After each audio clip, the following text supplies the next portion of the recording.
Last time you found out the relationship between the basis change and the vector component change, but you still don't know how the normal component changes. A normal is related to a vector. Let's start with a vector v. You know the relationship, which is a normal function nv equals d. You often see the normal like this.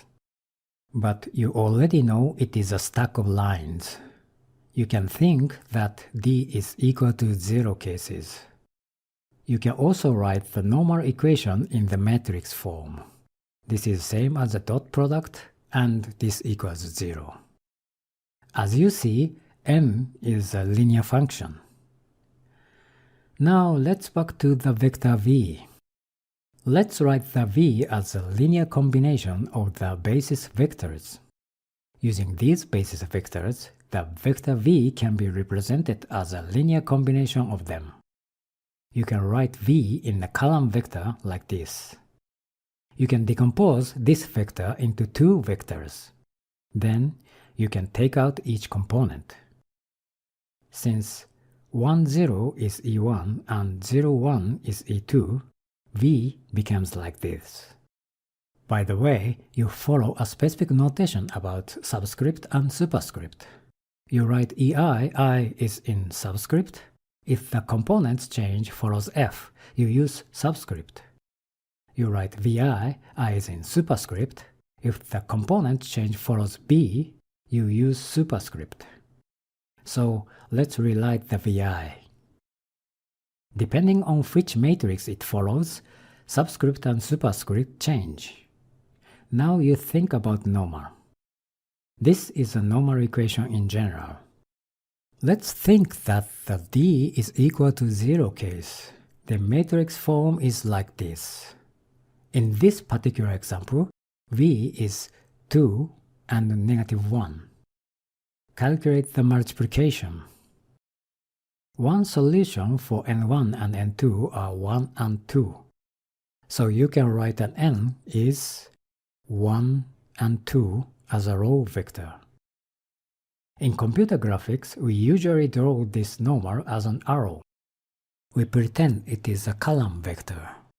This is quite intuitive unless you transform it. But the normal is not a vector like v. Normal n is a function that gets v and returns a scalar value. Visualizing a function as an arrow is fine, but you feel a bit odd. You know it is better to visualize it as a stack of lines. You can also represent the normal as a linear combination of bases, starting with n as a row vector. Let's decompose this as n1, 0 plus 0 and 2, and put the coefficients out. Now you can think of the bases epsilon1 and epsilon2 like this. Finally, you write the n as n1 epsilon1 plus n2 epsilon2. These epsilon1 and epsilon2 are the bases of the normal. But what matrix do those follow under the basis change? Luckily, you know how to evaluate the normal basis function with the vector basis. Here is epsilon1, which is 1, 0. Epsilon2, which is 0, 1. Basis E1 is 1, 0. Basis E2 is 0, 1. Let's calculate them. This one is 1 times 1 plus 0 times 0. Others are similar. All of those have a 0. These two terms are 1 times 1. If you calculate them, they are 1, 0, 0, 1. This looks complicated, but it is called Kronecker delta. If the subscript is the same, it is 1, otherwise 0. These epsilons behave like a kind of basis. It's a function which takes a vector and gives us a scalar, but looks like a basis. For a standard basis, there is the basis vector E1 and the corresponding basis normal epsilon1. the basis vector e2 and the corresponding basis normal epsilon2. When the basis changes from ei to ei dash, how the basis normal changes epsilon I to epsilon I dash. This is the theme of this video.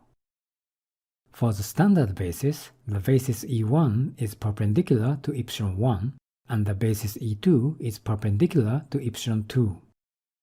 When the basis changes, your first guess of epsilon 1 dash is like this. The epsilon 1 dash lines are perpendicular to the e1 dash vector. Then, epsilon 2 dash is like this.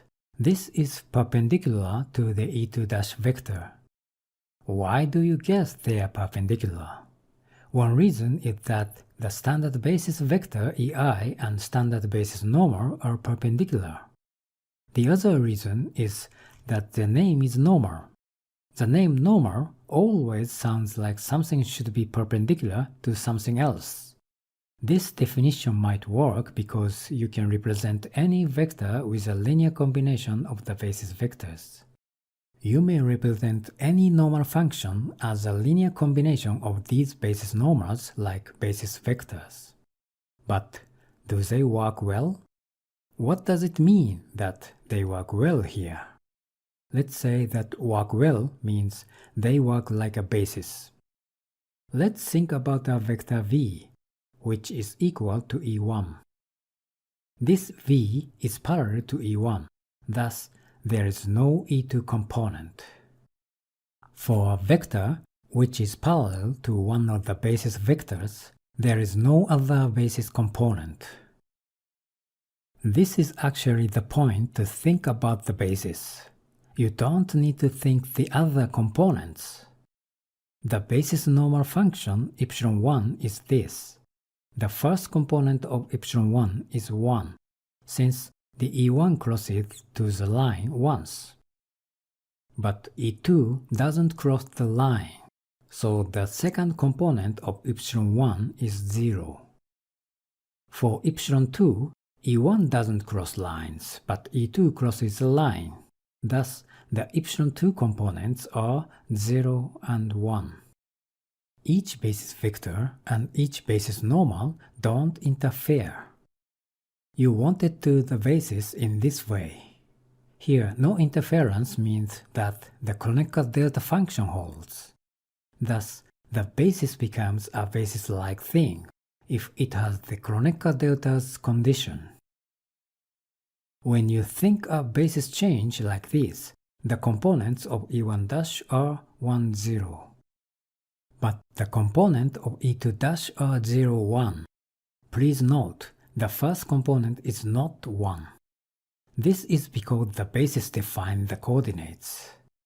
If we represent the e2 dash components with the standard basis ei, then it is 1, 1. But the current basis is ei dash. e2 dash has only the second component.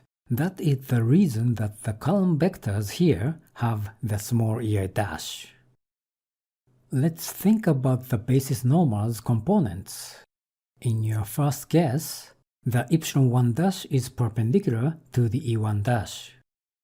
This epsilon 1 dash has the first component, which is fine, but e2 dash shows epsilon 1 dash has a second component too, since e2 dash crosses the lines. The second basis normal will be like this. This is perpendicular to e2 dash. If we make the e1 dash twice, then it crosses the lines. Thus, the component is 0.5.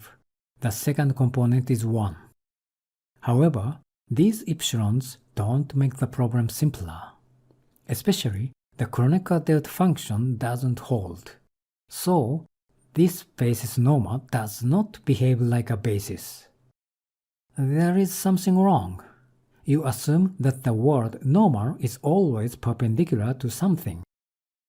Are you deceived by the impression of a word normal? This basis doesn't make the problem simpler.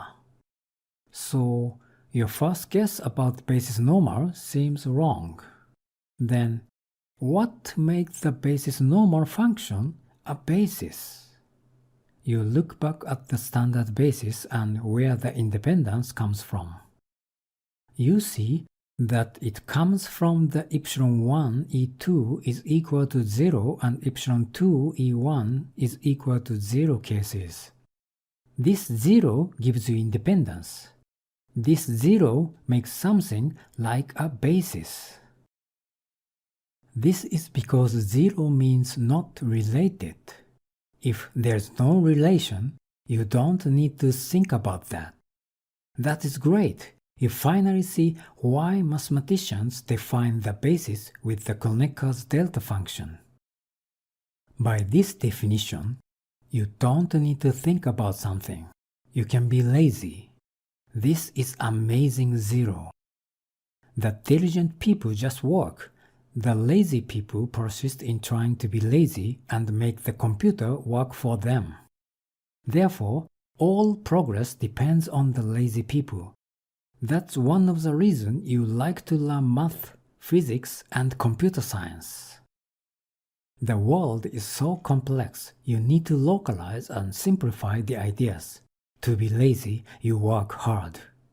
It is also important that epsilon 1 E1 is non-zero and epsilon 2 E2 is non-zero. You don't care the value itself. Just non-zero is important. The mathematician's choice is 1. I see it is simple, but you think that the non-zero is important to behave like a basis. The mathematicians define the basis by Kronecker's delta, regardless of the choice of basis. Sometimes math notation is too subtle. Only the difference is dashes here. This definition makes each basis independent. A math textbook starts with this definition. However, this is almost at the end in your math journey. You made mistakes, you even didn't know what you wanted. Then you found this, finally. Now you see this definition is natural, straightforward, and inevitable. This is what makes a basis a basis.